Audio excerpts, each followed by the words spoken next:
Because the most important one is around. And I need to go after it. Give me verse 2, please. They're asking, where is he that is born King of the Jews? For we have seen his star. Where is he that is born King of the Jews? You're not born king. You are made king. You are crowned king. You are selected as king. But in this context, he was born King of the Jews. So wise men know exactly what they're looking for. They weren't looking for any child. Herod was dotish. He killed all the boys born around that time. He didn't know what to look for because he was dumb. He was in darkness. But these wise men were looking for a specific child. A certain child. And this child they declared was born what? King of the Jews. So they knew what they were looking for. The other thing I notice here, for we have seen his star in the east and have come to worship it. Wise men will always see. There is always a vision to pursue. There is always a dream to go after. Wise people always have a dream. They're seeing something. They always have a plan. They always have a vision. Christmas is about seeing. Christmas is about vision. Christmas is about the fulfillment of dreams. They saw his star. This reminds me very much of the sons of Issachar, who understood, who were men of understanding, who understood the times and knew what Israel should have done. These wise men understood the meaning of what they saw. They had the right interpretation of what they saw or what they were seeing. They were able to interpret the star, interpret the vision, interpret it. They were able to do it. For we have seen his star. We're not talking here about horoscope.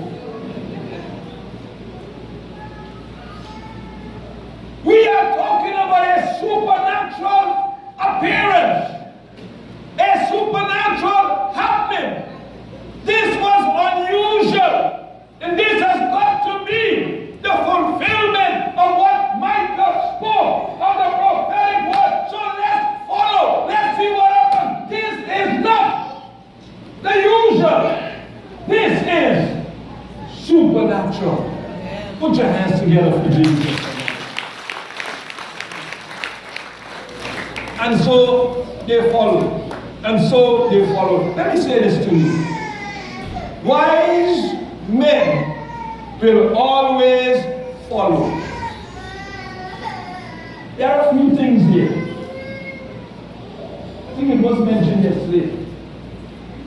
But I want to put some emphasis on it. Anything for the Christ, anything for Jesus, you will have to leave where you are and follow.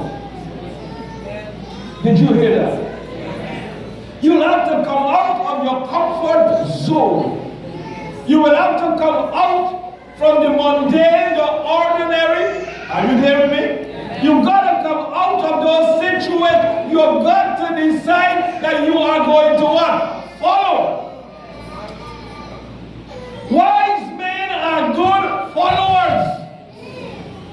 And wise men are focused. They kept their eyes on the star. Wise men are not easily distracted. They are focused. They followed the star. They went after the star. They came up from where they were and they followed. Are you a good follower? Are you a good follower? Wise people know how to follow. Give me verse 3.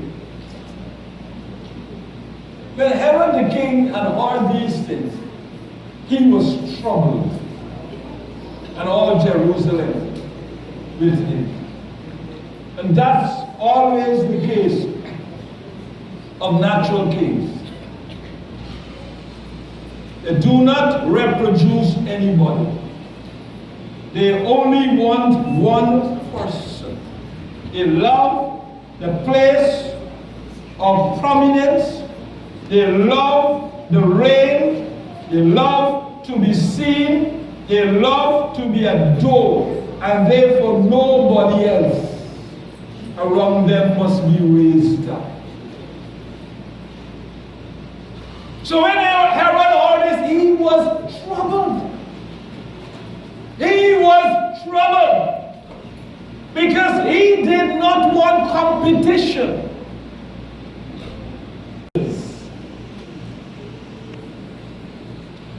I don't know where we get this notion that when you follow Jesus, you are broke.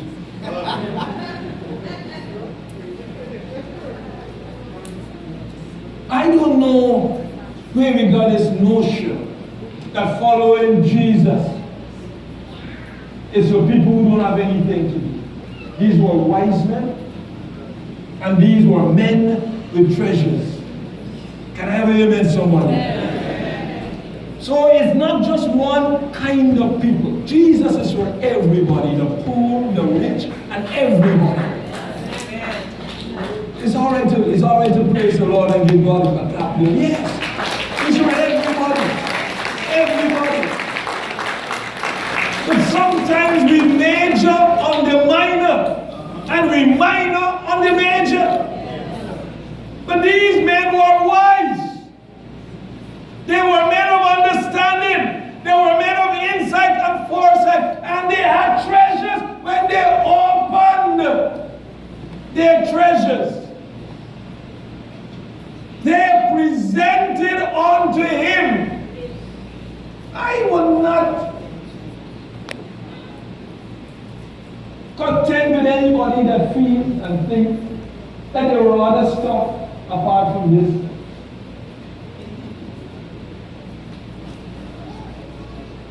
They might have been other treasures because they opened the treasure bag. But they were deliberate, like Apostle Andrew said, and they brought in gold, frankincense, and more. These wise men were even prophesying through the years.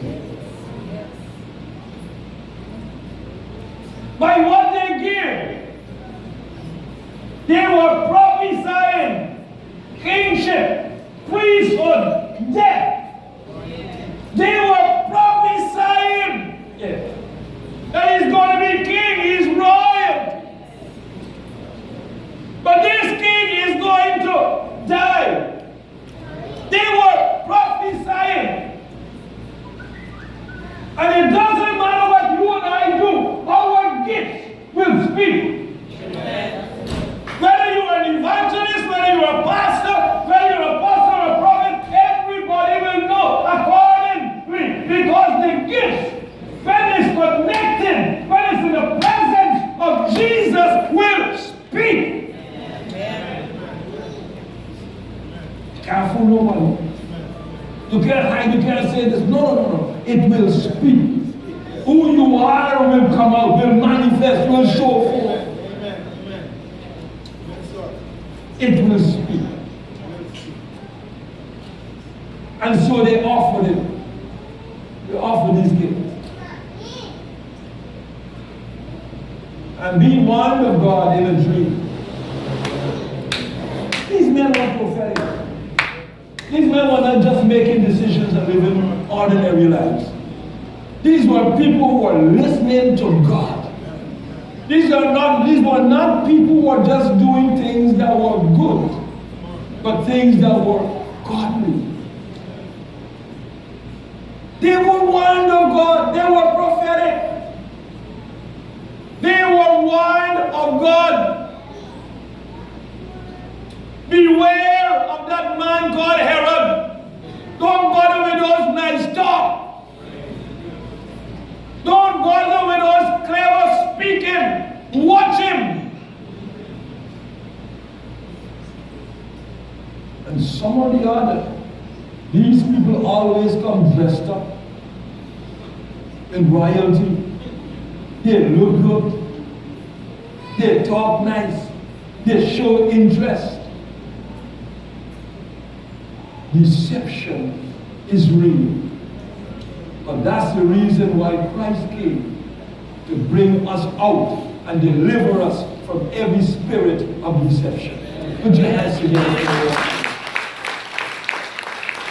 And if we would listen to him, we would not fall prey of.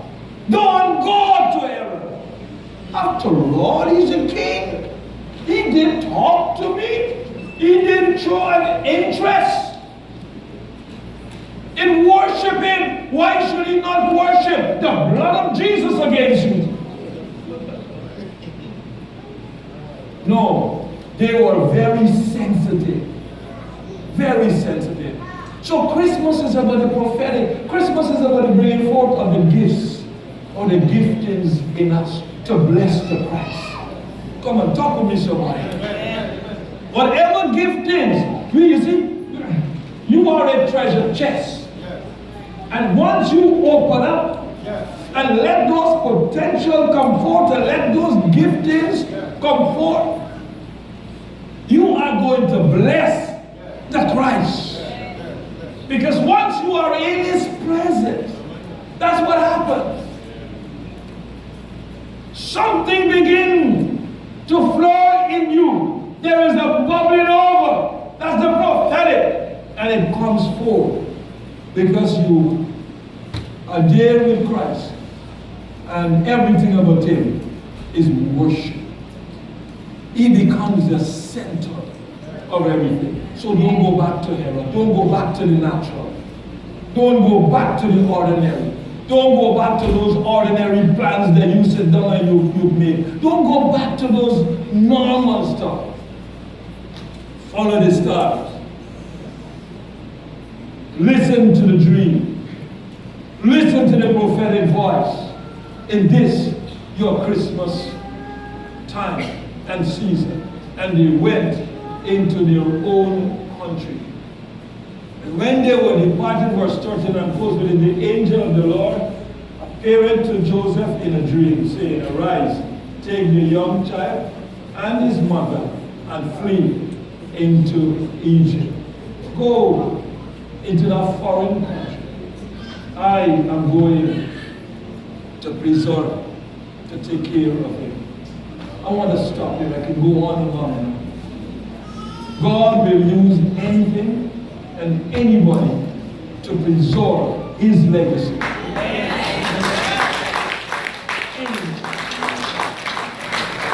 Going to Egypt. I am going. You see, if you notice, everything was prophetic. Everybody was listening. Everybody understood that God was in control and the Lord was downloading and they were just operating. Go into Egypt. Into Egypt. Yes. Into Egypt. And that's when we have got to be prophetically sharp. If not, we allow reasoning and arguments to prevent us and stop us from moving into the things of God. Let Christmas remind us that God still speaks and the star still leads, and there is a place in his presence where giftings are birthed and giftings are stored and purpose is fulfilled. And that place is in the presence of the Lord. Put your hands together.